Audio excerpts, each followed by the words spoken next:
कहते हैं ना, अजगर करे न चाकरी, पंछी करे न काम, दास मलूका कह गए सबके दाता राम। कुरैशी कटोरा लिए पहुंचा लंदन। वैसे आपको बता दें, यूके में कुछ प्रो पाकिस्तानी सांसदों ने कश्मीर के नाम का हंगामा मचाया था, जिससे खुश होकर कुरैशी को ऐसा लगा कि उसके पास बड़ा मौका है भारत को और बदनाम करने का और भारत के खिलाफ कुछ बड़ा हासिल करने का, जिसकी वजह से ये पहुंचा था यूके। लेकिन यहाँ तो कुरैशी के साथ खेला हो गया। तो वहीं दूसरी तरफ चीन ने भारत की सीमा के पास शुरू कर दिए हैं बड़े ऑपरेशन। हाल ही में आपने सुना होगा, 2 दिन पहले ही बड़ी संख्या में भारतीय वायुसेना उतर रही है श्रीनगर के आसपास। आखिर क्या चल रहा है बॉर्डर में और ऐसी क्या जरूरत आ पड़ी कि भारत ने दाग दी ब्रह्मोस मिसाइल को? तो वहीं क्या रूस कुछ ऐसा करने वाला है जिससे भारत की परेशानी बढ़ेगी? ऑकस की वजह से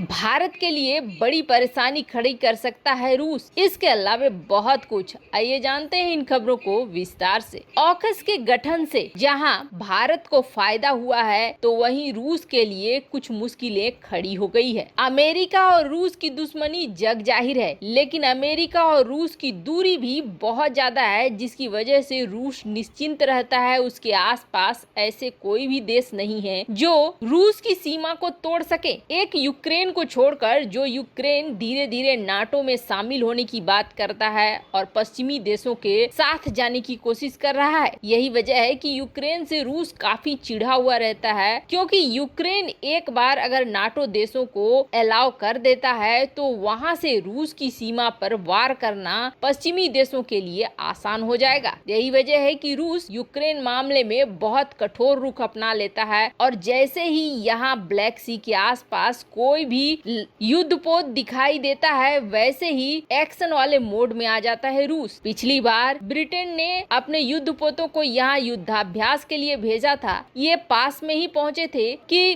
बम की बारिश शुरू कर दी थी इसके रास्ते पर रूस ने यहाँ तक कह दिया था कि अगली बार अगर आए तो डुबो देंगे और उसमें कोई परहेज नहीं करेंगे। तो वहीं अब ऑकस के गठन के बाद ऑस्ट्रेलिया के लिए दरवाजे खोल दिए अमेरिका ने परमाणु पनडुब्बी देने की, और ब्रिटेन अब ऑस्ट्रेलिया में रखकर इन चीजों को बनवाएगा। ये सारी चीजें देखते हुए रूस के लिए खतरा बढ़ गया है। ऑस्ट्रेलिया है यहाँ और यहाँ से रूस की नजदीकी पड़ती है समुद्री रास्ते से। अब रूस इस चीज को लेकर ज्यादा चिंतित हो गया है। कारण है, वैसे तो रूस के पास खुद भी न्यूक्लियर सबमरीन है और रूस की न्यूक्लियर सबमरीन दुनिया में सबसे अच्छी टेक्नोलॉजी मानी जाती है। रूस न्यूक्लियर सबमरीन को नहीं बेचता है। कहा जाता है कि अगर रूस न्यूक्लियर सबमरीन को बेचने पर आए तो फिर दुनिया के देशों की लाइन लग जाएगी। पर अब चीन के पास जो सबमरीन्स हैं वो उस क्वालिटी के नहीं है जो रूस के पास है। अब कहा यह जा रहा है कि रूस ने अब तक सिर्फ एक भारत ही है जिसे लीज पर न्यूक्लियर सबमरीन दिए और आने वाले 12 महीने में 3 और न्यूक्लियर सबमरीन भारत को मिलेंगे। पर अब जिस तरीके से अमेरिका यहाँ पर परिस्थितियों को बदल रहा है, उसे देखते हुए रूस चीन को न्यूक्लियर सबमरीन बेचने का फैसला कर सकता है, जो कहीं न कहीं चीन को मजबूत करेगा और भारत के लिए समस्या खड़ी हो सकती है। वैसे ऑकस के गठन के बाद रूस के दिमाग से ये फितूर तो हट गया है कि भारत एक सैन्य गठबंधन में था, क्योंकि क्वाड अब सिर्फ वैक्सीन की बात कर रहा है, मानवता की बात कर रहा है, अन्य कामों की बात कर रहा है, जबकि सैन्य संगठन के रूप में ऑकस उतरा है। लेकिन रूस का एक कदम चीन की तरफ भारत को समस्या में डाल सकता है। तो वहीं दूसरी तरफ कुरैशी पहुंचे लंदन। इससे पहले आपको बता दें, जेनेवा में पाकिस्तान का पूरा विरोध हुआ था, पर बेशर्म पाकिस्तान को ये लगा कि चलो चलते हैं वहाँ लंदन में, अपने लोगों को मिलाएंगे और फिर लंदन की संसद में कुछ तमाशा करवाएंगे। 3 दिन के आधिकारिक दौरे पर पहुंचा पाकिस्तानी विदेश मंत्री शाह महमूद कुरैशी, लेकिन ठीक इसका उल्टा हो गया। एक दिन पहले जेनेवा स्थित यूनाइटेड नेशन के मानवाधिकार कार्यालय के सामने प्रदर्शन हुआ। इस दौरान पाकिस्तान विरोधी नारे लगे और कहा गया कि पाकिस्तान आतंक को शरण देता है। तो वहीं अब पीओके के कार्यकर्ताओं ने प्रदर्शन करना शुरू कर दिया है शाह महमूद कुरैशी का विरोध करना शुरू कर दिया है। उनके लंदन पहुंचते ही national equality party Jammu Kashmir, Gilgit Baltistan, Ladakh के कार्यकर्ता कश्मीरी पाकिस्तानी उच्चायुक्त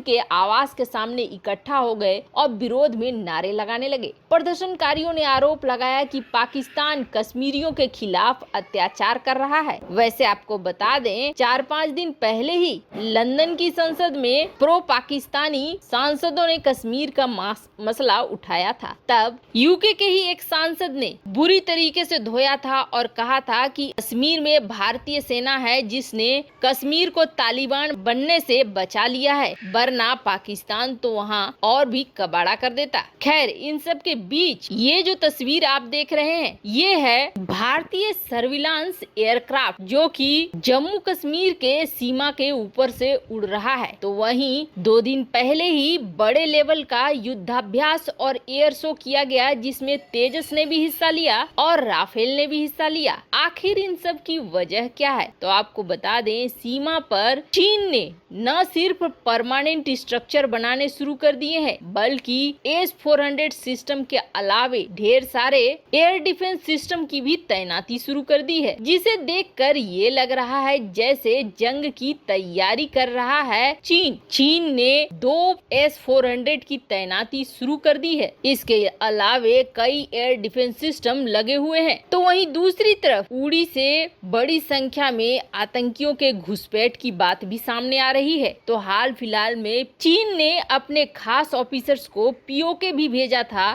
ताकि वहां ऐसे लोगों को चुन सके जो इन इलाकों से भली भांति परिचित हो। इन सब को देखकर ऐसा लगता है जैसे चीन और भी ज्यादा आक्रामक हो रहा है और कहीं न कहीं चीन को ऐसा लग रहा है कि बाइडेन या अमेरिका भारत की मदद को नहीं आएगा। ऐसे में चीन भारत पर हावी हो सकता है। लेकिन हालात बदल गए हैं और अब नेतृत्व ऐसा नहीं है कि किसी दूसरे पर निर्भर रहे। भारत ने दनादन ऐसी मिसाइलों का परीक्षण शुरू कर दिया है जो चीन को ताबड़तोड़ एक्शन के जरिए तबाह कर सके। अब इसी क्रम में भारत ने आज ही अंडमान निकोबार में 400 किलोमीटर रेंज वाली ब्रह्मोस मिसाइल का फिर से परीक्षण किया है। कहा जा रहा है इसे यूजर ट्रायल के तौर पर किया गया है, यानी बिल्कुल रेडी, जरूरत हो जैसे वैसे दागने को तैयार रहे ये ब्रह्मोस। वैसे आपको बता दें, ब्रह्मोस मिसाइलों से चीन बहुत डरता है और खासकर ब्रह्मोस के आने वाले वर्जन से और भी ज्यादा। ऐसे में ब्रह्मोस को माना जा रहा है बिल्कुल सही हथियार चीन के खिलाफ। ब्रह्मोस के तीनों वर्जन से चीन को बेहद नुकसान होगा, खास करके ब्रह्मोस का सबमरीन वर्जन, ब्रह्मोस का नौसेना वाला वर्जन चीन के सघन इलाकों को बुरी तरीके से क्षतिग्रस्त करेगा। वैसे आपको क्या लगता है, क्या चीन के साथ अगर तनाव शुरू होता है तो अमेरिका भारत की मदद को आएगा? कमेंट कर अपनी राय जरूर बताएं। जल्द मिलते हैं अगले वीडियो में नई खबर के साथ।